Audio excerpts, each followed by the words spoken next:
Bonjour à tous et bienvenue si vous nous rejoignez sur Public Sénat pour suivre les vœux de François Baroin, le président de l'Association des maires de France, Dominique Bussereau, le président des départements de France et Hervé Morin, le président de Région de France. Trois niveaux de collectivités réunis sous une bannière. Territoire Uni, association lancée en septembre dernier à Marseille pour dénoncer une politique jugée recentralisatrice de la part du chef de l'État et du gouvernement. Des vœux des territoires qui tombent au moment où Emmanuel Macron lance le grand débat national, au moment où le chef de l'État tente de renouer avec les élus locaux. La semaine dernière, dans l'Eure et dans le Lot, il a échangé à 2 reprises pendant près de 7 heures avec les maires. Alors, une nouvelle page est-elle en train de s'écrire entre l'exécutif et les élus locaux? Vous allez entendre les réponses de François Baroin, Dominique Bussereau et Hervé Morin. Et ils sont accompagnés de Gérard Larcher, le président du Sénat, Chambre des territoires, qui est un peu le médiateur entre ces élus locaux et l'exécutif. C'est d'ailleurs au Sénat que Territoire Uni a choisi de présenter ses vœux. On écoute donc les 3 présidents d'associations et le président du Sénat. Monsieur le président de l'Association des maires de France et président d'intercommunalité, cher François Baroin, monsieur le président de l'Association des départements de France, cher Dominique Bussereau, monsieur le président des régions de France, mes chers collègues élus, maires, présidents de conseils départementaux et présidents de régions, mes chers collègues, bien sûr députés et sénateurs qui êtes là, présidents de commission et l'ensemble des collègues, monsieur le président du Conseil économique, social et environnemental, mesdames et messieurs, je suis heureux de vous accueillir ce matin au Sénat pour ces premiers vœux de Territoire Uni lancés à Marseille en septembre dernier. Région, département, commune, ensemble. La création de votre association fut un des moments politiques, on n'avait sans doute pas mesuré à ce point-là, un des moments politiques importants de l'année 2018. Une année marquée par une tension dans les relations entre les collectivités territoriales et l'État et par l'échec de la Conférence nationale des territoires telle qu'elle a été menée depuis son lancement, alors qu'elle était censée réinstaurer de la confiance et traduire un changement de méthode dans les relations entre l'État et les collectivités. Une année 2018 qui s'est achevée dans un climat de contestation et de mise en cause de l'exécutif. Si cette contestation a des racines anciennes, elle s'est d'abord très concrètement cristallisée autour d'une décision sur une vitesse automobile, 80 km, puis de l'inflexibilité sur la hausse des taxes sur les carburants. Et pourtant, le président de la Commission des finances le sait, le Sénat l'avait dit depuis un certain temps. Ceci a fait, mais est-ce naturel pour des carburants, tache d'huile, au point aujourd'hui que c'est l'ensemble de la gouvernance de notre pays, je dis bien l'ensemble de la gouvernance, et ça nous concerne tous, qui est interpellé. Cette contestation a conduit le président de la République et le gouvernement à concéder en quelques jours, et le Parlement y a apporté son soutien, y compris le Sénat, plus de 10 milliards d'euros, soit quasi autant que l'effort financier demandé aux collectivités territoriales d'ici 2022. Dans ces conditions, quel est le sens d'ailleurs des contrats de Cahors aujourd'hui? Point d'interrogation. Depuis des mois et des mois, nous avions attiré l'attention de l'exécutif sur le ressenti des territoires, sur celui de celles et ceux qui les représentent, sur celui de celles et ceux qui les habitent. Et je n'oublie pas mes nombreux déplacements sur le territoire, dans les départements, dans les collectivités territoriales cette année. Oui, nombre de sujets de préoccupation des territoires ne sont pas apparus en mai 2017. Et j'avais écrit à François Hollande il y a 4 ans, presque, pas jour pour jour, mais pas loin. Mais le style de gouvernance, la méthode de l'exécutif ont été un accélérateur de l'éruption de cette frange que je qualifiais il y a 4 ans d'à côté. Oui, certains de nos concitoyens, certains des territoires ont le sentiment d'être vraiment, comme on l'a dit un jour dans la région centre en bout de table. À la fin de l'automne, notre pays a été comme pris de vertige, donnant le sentiment qu'il n'y aurait plus ni solidarité, ni règles communes, ni cohésion, ni ordre républicain. Le président de la République a choisi d'organiser un grand débat national. Il a été lancé avec les élus en Normandie, cher Hervé Morin, en rassemblant autour de lui notamment les maires. Puis dans le Lot, vendredi, toujours autour de maires. Et concernant le Lot, je préfère Souillac 2019 à Cahors 2017. Les maires, après avoir été balancés, voilà qu'on s'accroche à eux. J'ose dire enfin. Et je m'en réjouis. Et je m'en réjouis sans aucune arrière-pensée. Mais, je le rappelle, ils ne sont pas, à mes yeux, une courroie de transmission de la Grande République. Ils incarnent les représentants élus de la petite République qu'est la commune. Le président de la République évoque lors de ces rencontres de nécessaires aménagements des lois territoriales. Il sait qu'il trouvera la matière dans vos propositions, mais aussi dans les propositions du Sénat. Je pense par exemple à la proposition de loi que nous avons adoptée en juin dernier sur des ajustements pragmatiques, notamment à la loi portant nouvelle organisation des territoires de la République. Le président de la République convient également qu'il faut améliorer les conditions d'exercice des mandats locaux. Il s'est engagé à prendre en compte les propositions faites par notre délégation aux collectivités territoriales. Elles ont connu une première traduction concrète lors de l'examen du projet de loi de finances, point de suspension, j'allais dire en 2 étapes. Il faut poursuivre.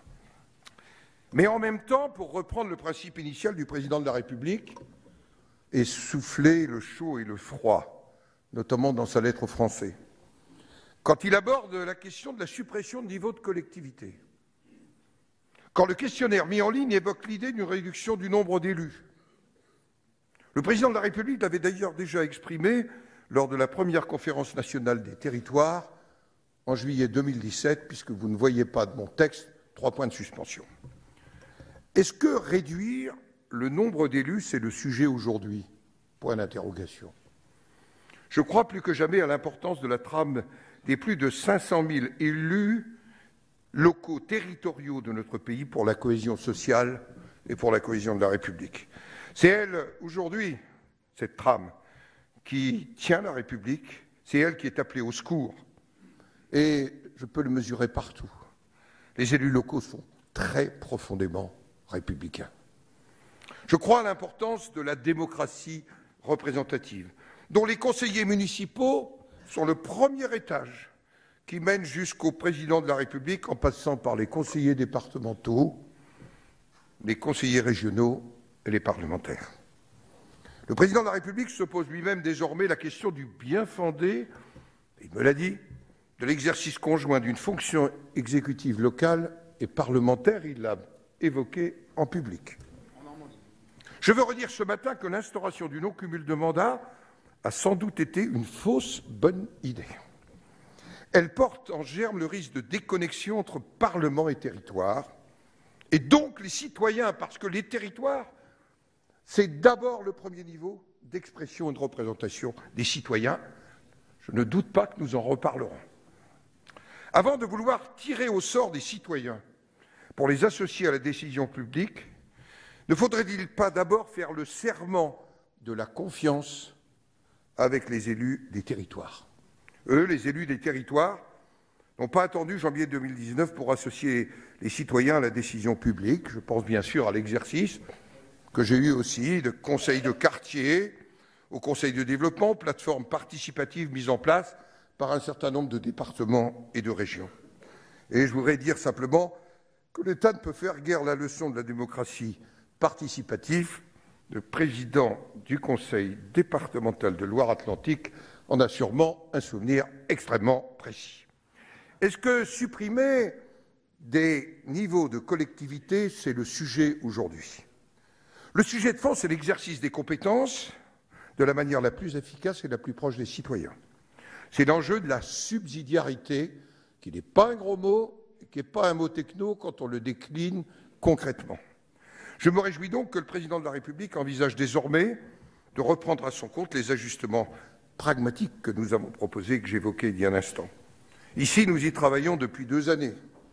Et notre proposition de loi de juin, Monsieur le Président de la Commission des lois, est sur le bureau de l'Assemblée nationale. Le temps va venir des actes, et si la méthode retenue permettait d'éviter un nouvel épisode eau et assainissement, ce serait mieux. Je veux redire ce matin combien la collectivité départementale est utile et nécessaire, et vous me reconnaîtrez que je le dis depuis toujours, pour assurer la proximité sociale et territoriale, et ce d'autant plus dans le cadre de régions, certaines plus vastes, qui trouvent avec les départements l'équilibre de nouvelles relations, mais faisons confiance à ce dialogue entre régions et départements. Dans la nouvelle phase du quinquennat qui s'ouvre, avec ce grand débat, le gouvernement doit, à mon avis, changer de méthode. Passer le temps des rencontres, des discours, il va falloir des actes concrets et, il me semble, un principe de base, la confiance. J'ai lu les notes de synthèse des questionnaires préparés par le gouvernement sur les 4 thèmes qu'il souhaite aborder. Il ne questionne pas d'ailleurs, je l'ai dit au président, réellement sa propre gouvernance, ni sa propre responsabilité dans la crise que traverse le pays, et il pourrait avoir la tentation de jouer les uns contre les autres. Et jusque-là, la formulation retenue ne laisse pas encore transparaître un réel esprit décentralisateur. Je rappelle que ça n'est pas synonyme de déconcentration. Le second principe qui découle du premier, la confiance, c'est celui, bien sûr, de la décentralisation. C'est ce que nous devons écrire ensemble. C'est mon premier vœu pour 2019. L'enjeu demain pour nos collectivités et pour notre pays, c'est bien de construire une nouvelle étape de décentralisation, de faire réellement vivre l'article 1 de notre Constitution qui dispose que l'organisation de la République est décentralisée. C'est en misant sur les libertés locales, sur la subsidiarité, sur la proximité, que l'on pourra répondre aux aspirations aussi exprimées par les citoyens en faveur d'un meilleur accès aux services publics, aux soins, pour lutter contre les fractures sociales, territoriales, et pour redonner force et ambition à nos territoires.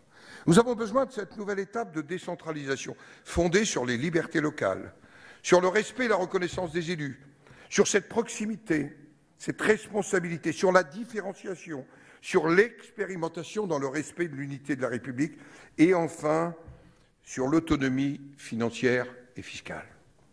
Ce sera une réponse majeure à cette fatigue démocratique que l'on ressent. Les collectivités ne sont pas un simple instrument dans la main de l'État. Elles doivent être de véritables partenaires. Les collectivités territoriales ne peuvent plus être de simples, entre guillemets, échelons administratifs, pour reprendre la formule employée dans l'un des questionnaires du grand débat. Voyez qu'il y a une première marge de progrès pour les auteurs du questionnaire. Les élus locaux ont été élus par le peuple et doivent avoir la pleine maîtrise de leurs actions.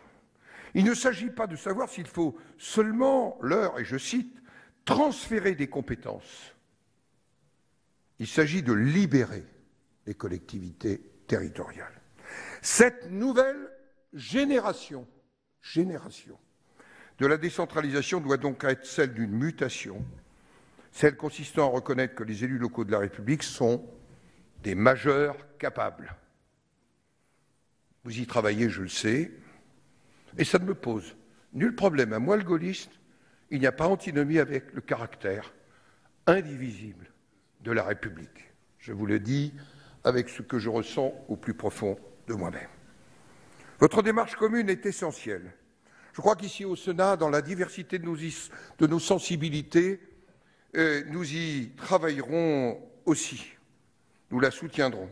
Nous la soutiendrons en particulier lorsque nous examinerons le projet de loi de révision constitutionnelle, puisque le président de la République m'a confirmé lundi dernier, à la même heure, en tête-à-tête, mais j'ai dit que je dirais ça publiquement, que son examen se poursuivrait. Nous veillerons à réaffirmer la libre administration et les garanties d'autonomie financière et fiscale des collectivités territoriales. C'est d'ailleurs l'une des propositions unanimes du groupe de travail du Sénat. Et c'est évidemment un aspect essentiel si on veut libérer les énergies des territoires et affirmer les responsabilités des élus qui, je le rappelle, hormis pour une petite partie de leur action, ne sont pas des agents de l'État dans l'essentiel de leurs fonctions.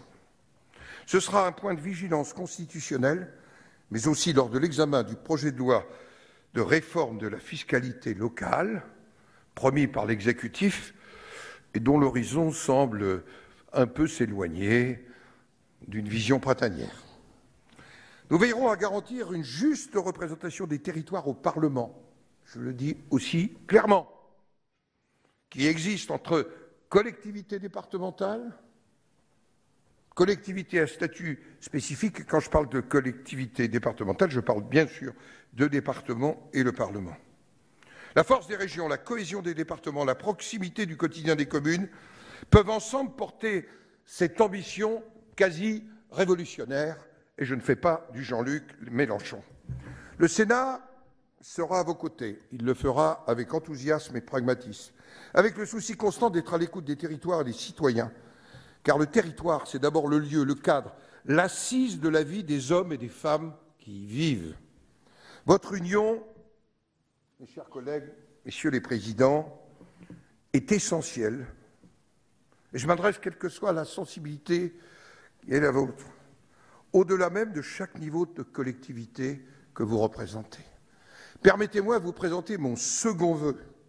Au-delà des intérêts légitimes de chacun des territoires, il faut vraiment que vous confortiez votre union. C'est vraiment mon vœu pour 2019. Votre union, elle est essentielle pour notre pays. Et vous avez une responsabilité majeure. Je sais que vous l'assumerez pour que vivent les territoires unis, vive la République et vive la France.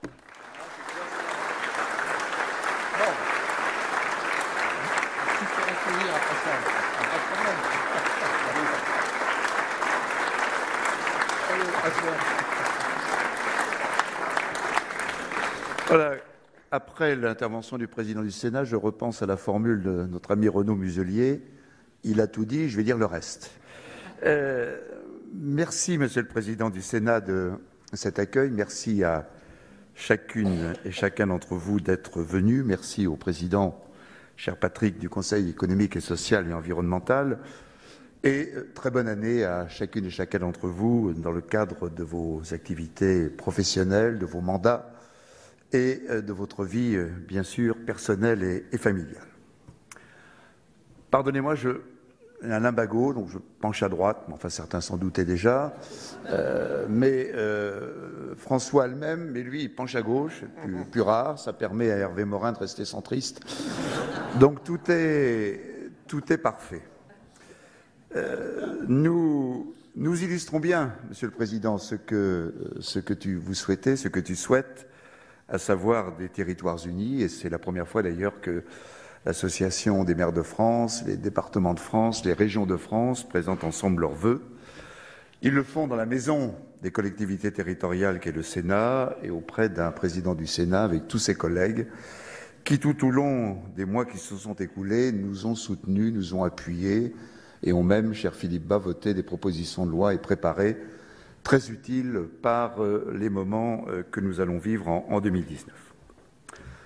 Un mot des départements pour vous dire que nous allons travailler en commun d'abord sur la réforme de la fiscalité locale. On a bien compris, Monsieur le Président du Comité des finances locales, on a bien compris que le texte printanier serait au mieux automnal, sinon hivernal, et on a bien compris aussi qu'on pourrait chercher à nous diviser en disant on pique à l'un pour prendre à l'autre, etc. Il n'en sera pas question. Nous allons faire des propositions communes, les communes, les départements et les régions, sur la réforme de la fiscalité locale et nous les présenterons conjointement au gouvernement et bien sûr à nos collègues parlementaires. Dans le cas des départements, nous allons faire aussi un autre travail qui est complexe sur la péréquation. Nous avons cette année décidé majoritairement d'instaurer de manière expérimentale une péréquation horizontale entre départements qui a permis à départements ruraux de recevoir une aide venant d'autres départements sur lesquels elle a été prélevée. Mais on s'est aperçu à cette occasion que nos 250 millions ainsi mis en place de péréquation horizontale correspondaient à d'autres péréquations horizontales mises par l'État de plus d'1,5 milliard auxquelles nous ne comprenons rien. Certains départements donnent et reçoivent. Donc, ça nécessite naturellement une mise au point très forte. Après, il y a des combats à poursuivre. Le combat des départements pour la fin du reste à charge. On rappelle que l'État ne nous rembourse ni que la moitié du RSA, que la moitié de l'APA, que la moitié de la prestation de compensation du handicap. Donc, nous allons poursuivre ce combat. Nous allons aussi poursuivre le combat pour la meilleure prise en charge des mineurs non accompagnés. C'est un drame, ces garçons qui arrivent principalement maintenant d'Afrique subsaharienne. Nous en avions 25 000 il y a 2 ans, certainement 40 000 l'an passé. Rien ne fera que les choses changent, donc nous devrons là aussi être mieux aidés. Puis enfin, Monsieur le Président du Sénat, vous l'avez dit, Cahors de Morne-Plaine, les 1,2 au moment où l'État lâche tout pour essayer d'éteindre les incendies, ça ne veut plus rien dire. Et comme on nous demande au nom de la solidarité nationale d'avoir encore plus de missions de solidarité, que dans l'argent qui nous est ainsi bloqué, beaucoup vient de dépenses que nous faisons pour le compte de l'État, l'année 2019 doit voir la disparition de cette règle stupide du 1,2 pour les plus grandes collectivités. Après, il y aura la révision de la loi NOTRe. Nous pourrons nous appuyer sur le texte du Sénat. Le Président de la République, pour la première fois, l'a évoqué. Il ne s'agit pas non plus d'un grand soir. On a beaucoup parlé avec Hervé et François. Moi, j'en parle avec mon président de région préféré, Alain Rousset. Il ne s'agit pas de reprendre aux régions des attributions. Il s'agit de mettre de la souplesse dans l'ensemble des choses. Et la révision de la loi NOTRe s'impose dans les meilleurs délais. Et enfin, la décentralisation. Ça a été le point important du discours du président Larcher. On voit bien dans cette crise, qui n'est pas, comme en 68, une crise sociétale, qui est une crise sociale puis politique, que la verticalisation de l'État, la volonté de tout diriger, de tout commander, est une des causes principales de ce que nous vivons actuellement, malheureusement. Et donc, après la décentralisation menée par le président Mitterrand, après celle menée par le président Chirac, il faut en effet, Monsieur le Président du Sénat, une nouvelle décentralisation. Et peut-être viendra-t-elle des débats, peut-être viendra-t-elle et des débats et du Parlement. En tout cas, nous ferons les 3 associations ensemble, Territoires Unis, dès le mois prochain, une proposition commune d'abord de participation au débat.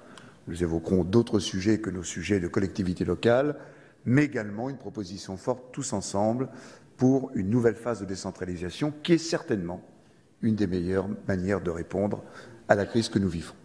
Bonne année à vous toutes et à vous tous.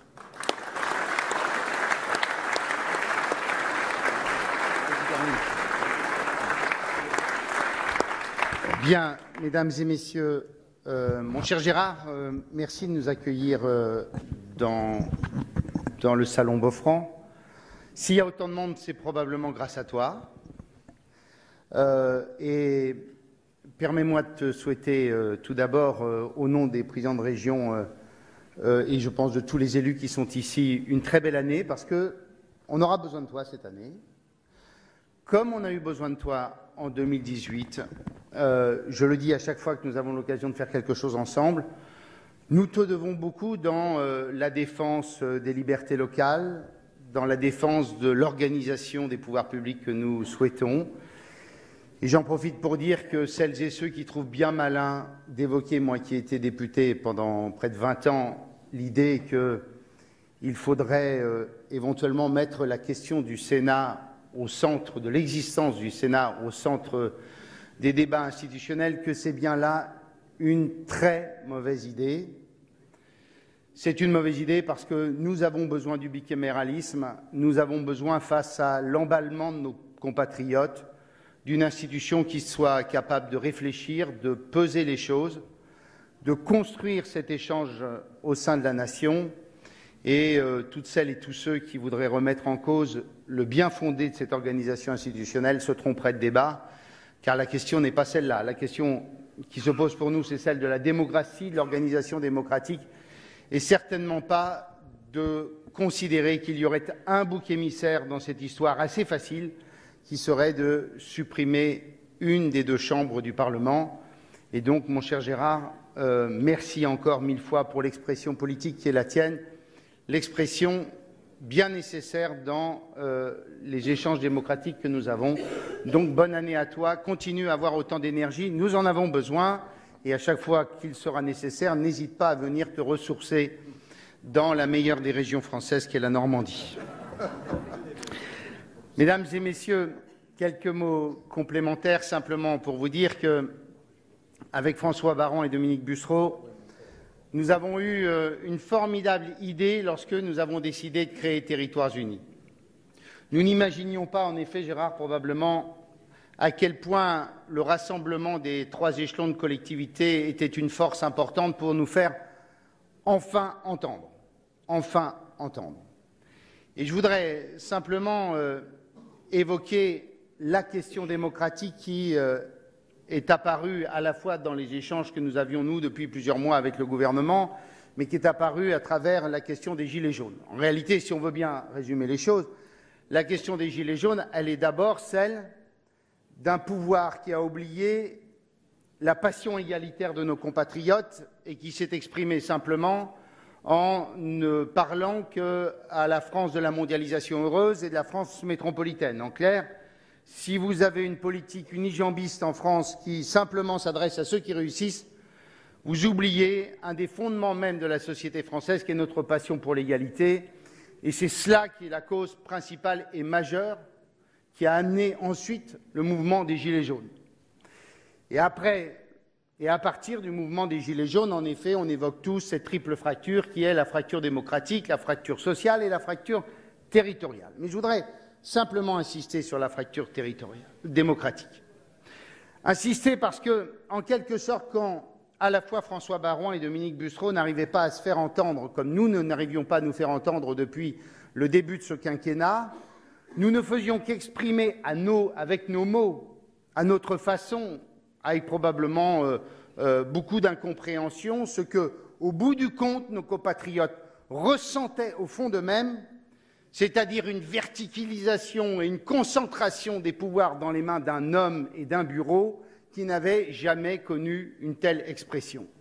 Et qu'au bout du compte, ce que nous vivions difficilement en tant que représentants des collectivités, les Français, eux, probablement avaient du mal à l'écrire, à l'exprimer, mais le ressentaient eux aussi avec ce sentiment qu'au bout du compte, c'était dans des bureaux à Paris que se décidait ou se dessinait l'avenir de la France. Et que si aujourd'hui les Gilets jaunes ont tant exprimé ce besoin de participation, ce besoin de co-construction, ce besoin d'être associés à la décision politique avec des propositions comme celle du référendum d'initiative citoyenne, c'est parce que, mesdames et messieurs, je m'adresse aux parlementaires nombreux qui sont là, il y a derrière la Ve République et notamment désormais l'alignement du calendrier présidentiel et du calendrier législatif, un système qui est désormais complètement à bout de souffle et qui amène une Assemblée nationale à ne plus avoir aucune légitimité propre avec des députés qui ne sont que les représentants du chef de l'État à qui ils doivent tout.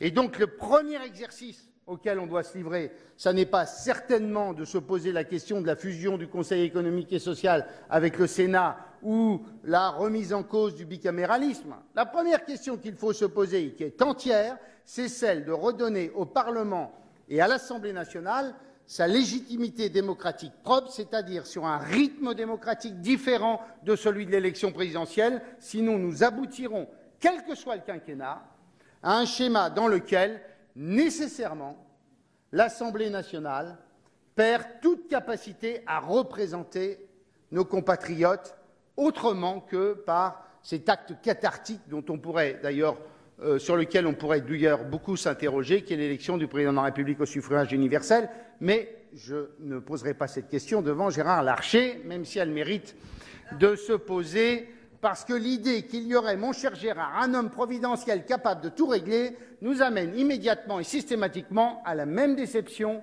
et à l'émergence progressive de différentes contestations. Mais la première question, elle est celle-là. La deuxième question, elle est bien entendu celle de notre organisation publique et administrative.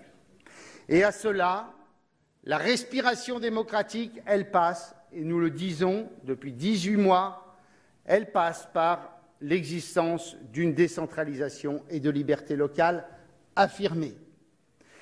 La respiration d'un pays, elle passe par l'idée que la légitimité des élus locaux, elle a autant de valeur que la légitimité des élus nationaux, et que le bulletin de vote du président de région, le bulletin de vote qui a amené un maire ou un conseiller départemental, il a autant de valeur que le bulletin de vote du député ou du président de la République. Et qu'il y a, derrière cette question, la possibilité pour le pays de vivre une expression et un champ démocratique et pluriel et un pluralisme qui, malheureusement, n'existe plus assez à l'échelon central. Et nous sommes facteurs de démocratie, nous sommes facteurs de liberté et nous sommes facteurs d'efficacité. Et c'est cela que nous devons défendre. À travers la révision constitutionnelle qui, si j'ai bien compris, arrivera à nouveau au Parlement, mon cher Gérard, nous comptons sur le Sénat, nous comptons sur la Chambre haute pour réaffirmer dans la Constitution l'impérieuse nécessité de bâtir un modèle démocratique dans lequel il y ait cette respiration locale. Elle est essentielle pour l'efficacité du pays, elle est essentielle pour l'innovation, elle est essentielle pour l'expérimentation et la construction de solutions qui correspondent à des territoires dont les problématiques sont bien entendu très différentes. Quelle peut être, je parle devant Marie-Guide Buffet qui est juste devant moi, quelle est la situation de la métropole dijonnaise et celle du département de la Nièvre? Est-ce qu'on voit bien que dans ces deux cas de figure, il y a des solutions nécessairement différentes à apporter et nous sommes en capacité de le faire. Et j'en profite pour dire, Monsieur le Président, que j'ai les plus grands doutes sur l'Agence nationale de cohésion des territoires, dont on n'a toujours pas compris à quoi elle servait et en quoi elle allait régler la question de trouver des solutions les plus appropriées à des territoires ayant des problématiques particulières. Et donc j'invite les sénateurs à s'interroger sur cet acte qui part d'un bon sentiment, qui serait celui selon lequel il faut encore centraliser dans une structure technocratique des solutions pour assurer la solidarité territoriale et la cohérence territoriale. Je ferme cette parenthèse. Merci de le dire pour celui qui a dit très bien. Ça doit être un départementaliste, dit Jean-Léonce Dupont. Donc, nous avons, mes chers amis, deux sujets sur cette fracture démocratique, celui de l'échelon central et de l'organisation entre l'exécutif et le législatif, et nous avons la question des libertés locales et de la décentralisation. Et permettez-moi de dire que sur ce sujet, que de temps perdu.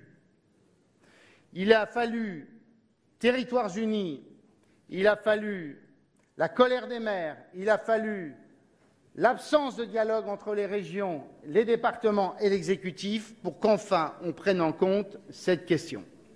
Et j'en profite pour dire, Monsieur le Président, vous l'avez évoqué, qu'en effet, décentralisation et déconcentration, c'est peut-être des mots qui se ressemblent, mais ça n'a rien à voir.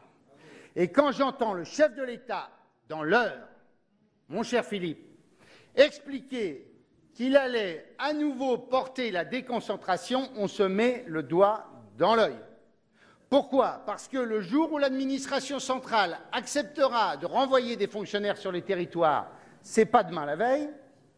Et deuxièmement, mesdames et messieurs, ce que nous défendons et qu'Alain Rousset défend depuis des années, qui est l'idée que déconcentration et décentralisation, la France ne peut plus s'offrir ce luxe-là, et qu'aujourd'hui, il faut tirer les conséquences de 30 années de décentralisation, qu'aujourd'hui, les administrations déconcentrées sont très pauvres en ressources humaines et en compétences, qu'aujourd'hui, les collectivités se sont dotées de compétences et qu'il faut désormais faire un choix simple, soit on fait le choix de la déconcentration sur un certain nombre de compétences, soit on fait le choix de la décentralisation sur d'autres compétences, mais qu'il faut faire confiance aux autorités locales et aux collectivités territoriales sur les champs qui sont les leurs pour nous confier totalement, pleinement les compétences et les responsabilités sur lesquelles nous sommes.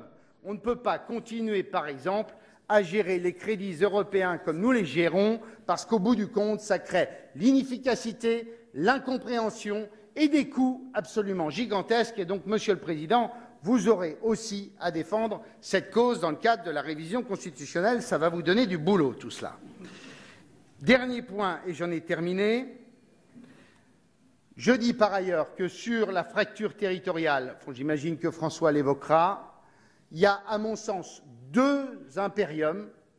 Le premier, c'est d'arrêter, je le dis aux élus qui sont ici, à construire, mon cher Jean-Léonce Dupont, des collectivités XXL, puisque c'est ton mot, qui fait qu'aujourd'hui, nos compatriotes perdent le dernier échelon de proximité et que construire des communes gigantesques et des EPCI sur des centaines de communes, on aboutit à vider le bloc communal du lien direct qu'il avait avec ses compatriotes.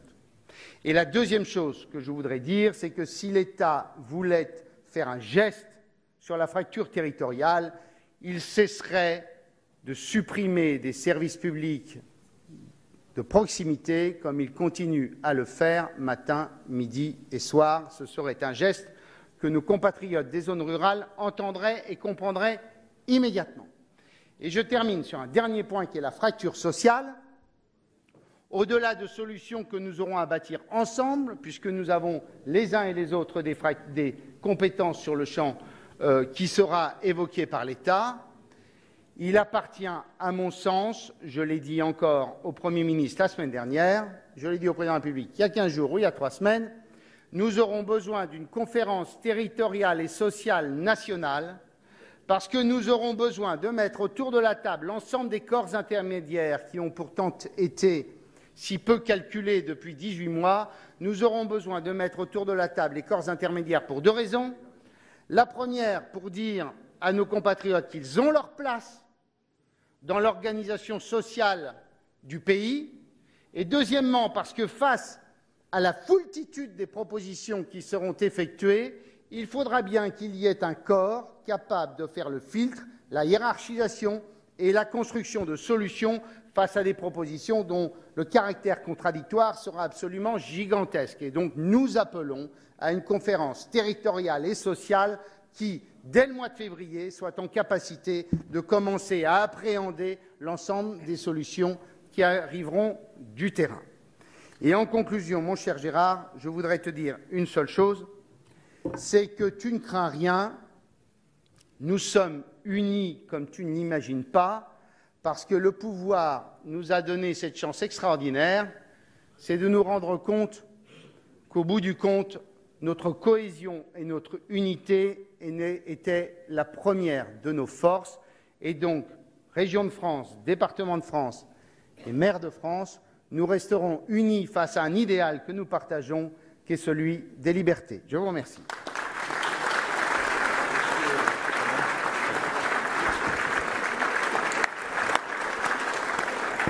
Monsieur le Président du Sénat, mon cher Gérard, Monsieur le Président du Conseil économique et social environnemental, cher Patrick, cher Hervé Morin, cher Dominique Bussereau, Mesdames, Messieurs les présidents des délégations à l'Assemblée et au Sénat des collectivités territoriales, je salue tous les grands présidents de région qui ont accepté par leur présence de marquer le plein et entier soutien autour de ce qui nous rassemble aujourd'hui, c'est-à-dire des vœux communs sous l'autorité du Président du Sénat, marquant un message fort de se battre pour les libertés locales. Je pourrais vous dire beaucoup de choses. Je pourrais vous dire qu'il y a 1 an et demi, nous avons ici même, dans ce lieu, la maison des communes, des départements, des régions, des collectivités territoriales, découvert avec stupeur le non-respect d'un premier engagement présidentiel qui était le passage de l'effort budgétaire de 10 milliards, engagement du candidat, à 13 milliards demandés aux collectivités territoriales. Ce jour-là, c'était en juillet, il faisait chaud. Gérard Larcher était aussi souriant avec la même énergie et la même passion. Nous avons dit, mais comment on peut se féliciter d'être autour de la table, la Conférence nationale des territoires, et constater à regret que nous ne sommes informés ni de l'effort, ni de l'intensité, ni des conséquences, ayant profité de la campagne présidentielle pour dire à tous les candidats que l'effort demandé par le pouvoir précédent avait eu un impact de 30% sur l'investissement local. Les 11 milliards de François Hollande, ça a été 28 à 30% d'investissement local en moins pendant 2 ans et demi.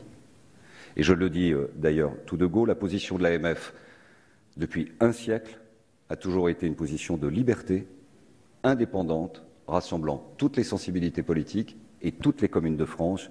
Donc les problèmes que nous avons en ce pouvoir sont exactement de la même nature que ceux que nous avions eus avec le précédent président. Je veux le dire aussi avec le président Sarkozy lorsqu'il avait été question de la réforme de la taxe professionnelle. Et je veux même aller plus loin. Ce qui a rassemblé les maires de France il y a un siècle, c'était l'opposition face à l'État sur des problématiques de transfert et de financement de services publics de proximité. Les maires produisent des services publics de proximité. Les maires sont des agents au service du développement de chacun de leur territoire avec la restitution de l'argent du contribuable pour investir. Les maires sont les garants de la cohésion sociale et les maires, c'est vrai, sont les premiers acteurs de cette petite république de proximité. Donc les maires, par nature, doivent être les premiers soutiens du président de la République, quel qu'il soit, et les premiers indépendantistes, en quelque sorte, dans les discussions qu'on doit avoir vis-à-vis de l'État. Je pourrais vous dire que ce rendez-vous de juillet a été le début d'un été meurtrier en 2017, que nous avons été, c'est vrai, aux avant-postes pour dénoncer la mesure APL, mesure strictement budgétaire, aux conséquences sociales considérables, favorisant une fusion non organisée et non préparée des offices publics de l'habitat, avec une chute libre de l'investissement dans la réhabilitation de nos bâtis, dans nos quartiers sensibles, et avec une raréfaction complète passée 2020 de la production publique, sociale et privée de la production de logements. Il y a une autre bombe à retardement qui n'est pas encore complètement dans les débats actuellement sur les ronds-points de France, qui est la problématique du logement passé 2020. Nous prenons date dès aujourd'hui pour dire qu'il faut aussi profiter du grand débat national pour prendre à bras-le-corps cette problématique, notamment vis-à-vis des populations les plus défavorisées. Je pourrais vous dire également que lorsqu'il a été question de la suppression brutale des emplois aidés, le débat n'est pas un débat sur le sexe des anges pour savoir si c'est les emplois aidés qui règlent le problème du chômage. Personne en France ne considère que c'est la bonne réponse. Mais qu'en revanche, que du jour au lendemain, le même État qui nous avait encouragé les années passées à embaucher des emplois aidés pour notamment mettre en place l'aménagement des rythmes scolaires que par ailleurs nous n'avions pas voulu, et que sans nous prévenir, on nous annonce la suppression et la disparition de ces emplois aidés, qui a reçu dans ces bureaux la douleur des gens, la tristesse, le désespoir de constater que le contrat n'allait pas être renouvelé? Ce n'est pas les fonctionnaires de l'État, ce sont les maires adjoints, ce sont les conseillers municipaux, ce sont les élus locaux. C'est donc bien la méthode, là encore, qui était en cause. Aucune information, aucune transmission, la découverte dans la préparation de la loi finances et les souffrances sociales que nous avons dû porter. Je pourrais vous dire qu'au moment, effectivement, où il a été question de la contractualisation, nous sommes montés au créneau à l'unisson, les uns et les autres, pour dire que c'est quand même une curieuse méthode. Et dire que c'est que 320, 350 grandes collectivités territoriales, en réalité c'est toutes les collectivités territoriales, car quand un département signe une contractualisation 1-2, alors qu'il va y avoir une inflation à 2 points dès l'année prochaine, ce sont des subventions, ce sont des moyens en moins pour toutes les communes de France. Même chose pour les grandes agglomérations XXL, qui, naturellement, font ensuite des soustractions et des additions. C'est la raison pour laquelle, lorsque nous avons demandé à la première conférence territoriale une clause de revoyure immédiate, pour rediscuter de la méthode, du fond, et comment ne pas avoir de la compassion à l'égard des préfets qui sont démunis sur le plan des ressources humaines pour faire l'échenillage de dépenses qu'ils ne connaissent même pas, puisque c'est nous qui les portons dans la logique de décentralisation depuis 1982. C'est un retour à avant 82 qui n'a aucun sens. Dans le grand débat, nous porterons aussi la revendication de la remise en cause de ce qui a été une accélération et vécu comme telle, comme une réalité, d'une recentralisation hors du temps, dépassée, qui a 40 ans d'âge et qui est donc un très mauvais vin. Je pourrais vous dire que lorsqu'il a été question de l'organisation de la Conférence nationale des territoires, nous avons discuté. Et c'est à ce moment-là, je veux rendre hommage à Hervé Morin particulièrement et à Dominique Bussereau, que nous avons affirmé notre solidarité. Solidarité en l'occurrence à l'égard des départements, qui avec beaucoup d'énergie ont essayé de discuter avec l'État pour leur faire comprendre qu'il y avait la nécessité de respecter sa parole, son engagement. La parole donnée, c'est la puissance de l'État gagée sur l'éternité qui est respectée. Le respect d'un engagement, c'est la certitude d'avoir un partenaire loyal et stable. Mais si sur un sujet aussi humain, aussi social que la question des mineurs isolés, où la facture pour l'État, c'est-à-dire ce qu'il doit au département, est de plus d'1 milliard et qu'il faut pleurer misère matin, midi et soir avec des changements de pied, eh bien oui, lorsque les départements ont pris la décision juste et légitime de quitter la Conférence nationale des territoires, alors les maires de France et les régions ont marqué le solidarité. Ça a été la naissance de Territoires Unis et depuis, je puis vous dire que c'est le grand acquis de ce gouvernement d'offrir désormais une vision commune, département, région, commune de France, au service de la défense des libertés des collectivités territoriales, c'est-à-dire au service du respect de notre loi fondamentale, au service d'une vraie idée partagée d'une République décentralisée et au service, au fond, de l'aide au président de la République pour faire vivre cette République au quotidien et dans sa diversité. Enfin, je pourrais vous dire que la publication d'une liste avec le nom des maires qui a augmenté la taxe d'habitation, en dehors du fait que c'était une méthode stupide, c'est vraiment la méconnaissance complète. J'aimerais qu'on me dise quel est le maire qui, dans sa vie, a augmenté une taxe d'habitation pour gêner un gouvernement ou pour lui faire plaisir. Un maire, il augmente sa taxe d'habitation quand il est contraint, parce qu'il a des objectifs de développement, parce qu'il a des besoins de financement de ses services publics. Jamais par rapport à une dimension nationale ou une action gouvernementale. Et que ce soit relayé derrière par un hashtag « Balance ton maire » qui a été ensuite largement déployé, nous a associés comme une forme d'insulte, au fond, à des criminels ou à des délinquants. À ce moment-là, la détermination a été pleine et entière pour parler fort, bien sûr.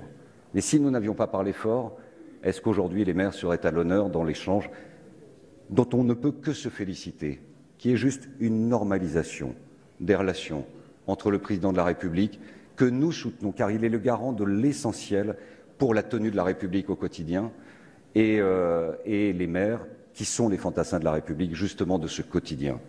Nous souhaitons définitivement que cette page soit derrière nous, et nous souhaitons que le grand débat national s'ouvre sur les bases telles qu'elles ont été présentées au cours de ces derniers jours. Du dialogue, de la perspective, du respect, de la considération. L'année 2017 doit être l'année de l'arrêt de mesures brutales. L'année 2018 doit être l'arrêt de l'absence de considération qui est au cœur des difficultés que l'exécutif traverse aujourd'hui. Sur le grand débat, notre position elle est très claire et elle est très simple. Les communes de France ne sont ni des filiales ni des succursales de l'État et les maires ne sont pas des agents de l'État en dehors du cadre que le législateur a conféré. Ce sont des élus mandatés dans un encadrement de mandat pendant 6 ans, qui sont des représentants de la nation et qui sont au service de leurs administrés. Dans ce cadre-là, en étant en tout temps, tout lieu, toutes circonstances au service de nos administrés, nous devons favoriser la remontée de l'expression de nos administrés, des Français, dans ce grand débat. Nous serons naturellement des facilitateurs, nous serons naturellement des contributeurs. Ceux qui veulent aller plus loin, c'est leur pleine et entière liberté et c'est très bien. Nous en avons discuté avec le Premier ministre il y a une quinzaine de jours et avec le Président de la République également. Nous sommes à l'unisson sur la vision qui doit être le rôle et la place du maire dans ce débat. Nous favoriserons toutes les remontées. Les gens peuvent écrire au maire, les gens peuvent écrire à la mission du grand débat, les gens peuvent écrire au président du Sénat, peuvent écrire au président du département, au président de la région, et nous transmettrons. Mais nous ne serons pas les animateurs d'un débat décidé par l'État, organisé par l'État et dont la synthèse sera naturellement effectuée par l'État. Nous serons donc des contributeurs. Contributeurs sur quoi? Pour ce qui nous concerne, c'est très simple. Nous avons fait voter à l'unanimité au Congrès des maires de France une motion qui reprend tous les points qui ont été évoqués. Sur la problématique de la taxe d'habitation, il va falloir couper à la serpe ce brouillard désormais tellement épais qu'à 1 an des élections municipales, nous ne savons pas où vous allez mettre les pieds pour prendre des engagements vis-à-vis de nos administrés, pour financer les politiques publiques de proximité. La taxe d'habitation est évidemment un sujet majeur. Il est regrettable, quels que soient les défauts de cette taxe d'habitation, mais si on regarde d'ailleurs tous les impôts, ils ont tous des défauts. Le foncier a les mêmes défauts d'injustice. La TVA, si on va à un terrain politique, peut être considérée comme un impôt injuste.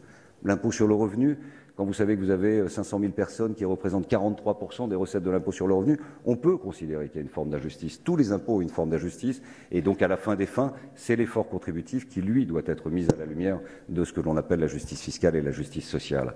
Donc la taxe d'habitation, elle avait au moins une vertu, c'est de conserver le lien entre l'habitant et le territoire. C'est-à-dire la personne sait, lorsqu'elle paye l'impôt, pourquoi elle le paye, quelles sont les retombées, et quels sont les efforts de développement du territoire et quels sont les services publics à quoi cette personne a droit et pour laquelle elle contribue. Sachant par ailleurs que vous avez déjà 20% des gens qui sont dégrevés de la taxe d'habitation et vous avez 23% des gens qui sont exonérés partiellement ou totalement. Donc l'effort de solidarité du modèle redistributif à travers un impôt local dans nos collectivités territoriales, il est déjà majeur, il est spectaculaire, il est extraordinairement parlant. Si le gouvernement ouvre le jeu sur cette question, pourquoi s'interdire de réfléchir à une autre forme d'organisation à travers une réflexion autour des bases? Le premier point de départ de la réflexion soit d'être la revalorisation des bases. S'il y a une injustice sur la taxe d'habitation, c'est parce que les bases ont 40 ans, 50 ans d'âge. Et donc, peut-être que c'est l'occasion de revenir, en quelque sorte, à niveau de discussion sur ces points. D'autres éléments de réflexion autour de la question des dotations. Je l'évoquais. Cela fera partie de nos négociations. L'effort qui est demandé aux collectivités territoriales dans le cadre budgétaire, sachant que beaucoup de choses ont été lâchées, et sachant que Bruxelles a déjà donné son accord à la France pour décaler le rendez-vous des 3%, il faut rouvrir le jeu sur la problématique des dotations. 13 milliards, c'est la garantie d'avoir encore 30% de moins d'investissement à l'horizon 2022. Ça veut dire que sur 6 ans, on aura 60% d'investissement public en moins dans notre pays, dont l'un des moteurs repose sur l'investissement. Ça veut dire qu'il n'y aura plus d'investissement public puisque l'État n'en fait quasiment plus. Sur les 55 milliards d'investissement national, 9 milliards pour l'État, le reste c'était nous. Est-ce qu'on veut dans ce cas-là qu'il n'y ait plus du tout d'investissement public? Je crois qu'il faut reprendre la copie et je pense qu'il faut rediscuter de cela dans une vraie négociation avec l'État. Troisième réflexion autour de la loi NOTRe, bien sûr, mais il va falloir aussi s'entendre sur les conditions de la révision de cette loi NOTRe. Si c'est pour ouvrir le jeu sur les grandes régions, ça va être une vraie question. Ça va être la boîte de Pandore. On en pense ce que l'on veut, mais elles trouvent leur place, elles s'organisent. La vraie question pour les régions, dans la mesure où on leur a demandé d'aménager le territoire de la France et leur donner les moyens. Est-ce que l'on veut remettre en cause l'échelon départemental à travers la réouverture de la discussion de la loi NOTRe? Mais dans ce cas-là, qui va porter les politiques sociales que l'État ne peut plus porter seul financièrement? Les départements ont un rôle, une place et nous serons pleinement solidaires de ces initiatives. Et pour ce qui nous concerne, nous souhaitons consacrer la commune dans la Constitution. Nous avons rédigé des amendements, nous les avons portés, nous n'avons pas eu de réponse, nous les remettrons dans le champ de la discussion et du grand débat national et nous souhaitons que ce soit repris. De même, comme l'a très justement dit Gérard Larcher, notre protecteur à tous, et inutile de te dire, mon cher Gérard, que nous apporterons les réponses aux questions posées sur l'avenir du Sénat. Il est grand, il est puissant, il est lumineux, et quand même quelle contradiction d'imaginer que, constatant des problèmes de proximité, avec la disparition des élus à l'Assemblée nationale en responsable de l'exécutif, que même la majorité actuelle considère comme un regret, ou commence à considérer comme un regret, on va supprimer la seule chambre capable d'équilibrer et de porter les territoires. Non, je n'ai aucune inquiétude pour le Sénat, je n'en ai pas plus pour le Conseil économique et social et environnemental. Il faudra simplement trouver les modalités de mettre un peu plus en lumière dans un monde ouvert et de communication. L'important, c'est la qualité des travaux qui sont effectués par l'ensemble de ces conseillers. Nous aurons d'autres sujets sur l'article 72 de la Constitution et la préservation de l'autonomie financière et fiscale. Nous aurons naturellement des sujets plus importants encore sur notre rôle et notre place dans la tenue de la République.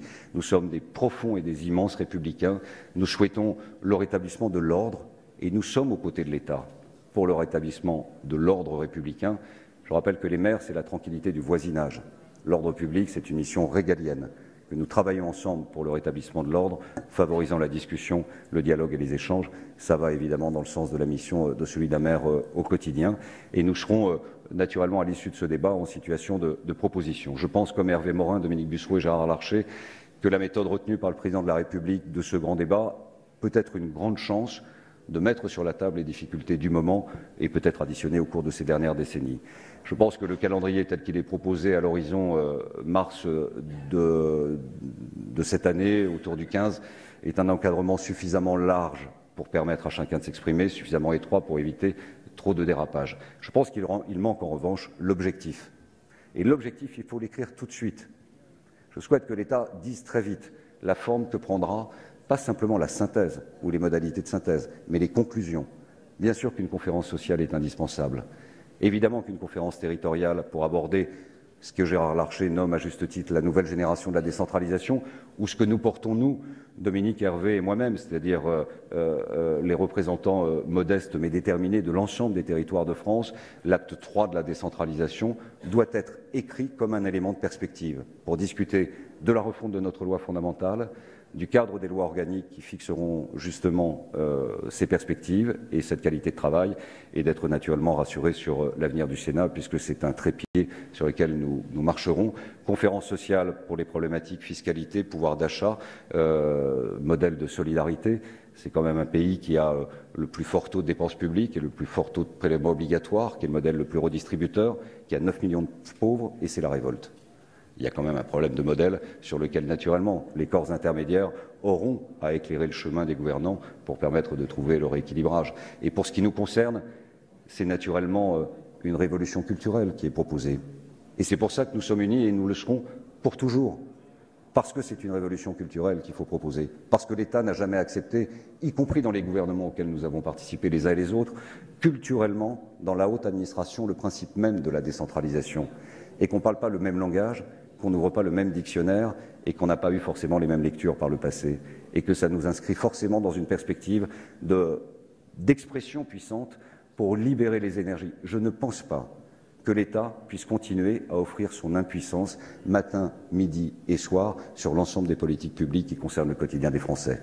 Nous pensions en revanche que notre légitimité, notre connaissance du terrain, notre disponibilité et notre capacité à faire sera le meilleur soutien à l'État qui se délestera à travers une grande loi de décentralisation de politique publique qu'il n'est plus en situation de porter pour pouvoir, en revanche, se concentrer sur l'essentiel sur lequel nous attendons l'État, la sécurité, l'éducation, la défense, la diplomatie et la garantie du vivre ensemble dans un modèle républicain qui ne peut pas être un modèle fédéral, ça n'est pas l'avenir de la France, mais qui ne peut plus être ce modèle de statu quo parce qu'on voit aujourd'hui son impuissance. C'est donc une année extraordinairement intense et formidable à vivre, et nous la vivrons ensemble, unis, au service de nos territoires, de la République, et au service, mon cher Gérard, aussi des actions du Sénat. Vous avez pu suivre sur Public Sénat les vœux de François Baroin, le président de l'Association des maires de France, Dominique Bussereau, le président des départements de France, et Hervé Morin, le président de Région de France, des vœux de Territoire Uni qui se tenaient au Sénat en présence de Gérard Larcher.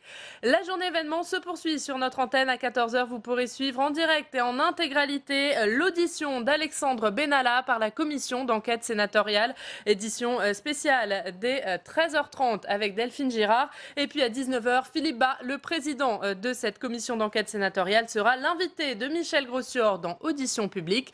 Très bonne journée à tous sur Public Sénat.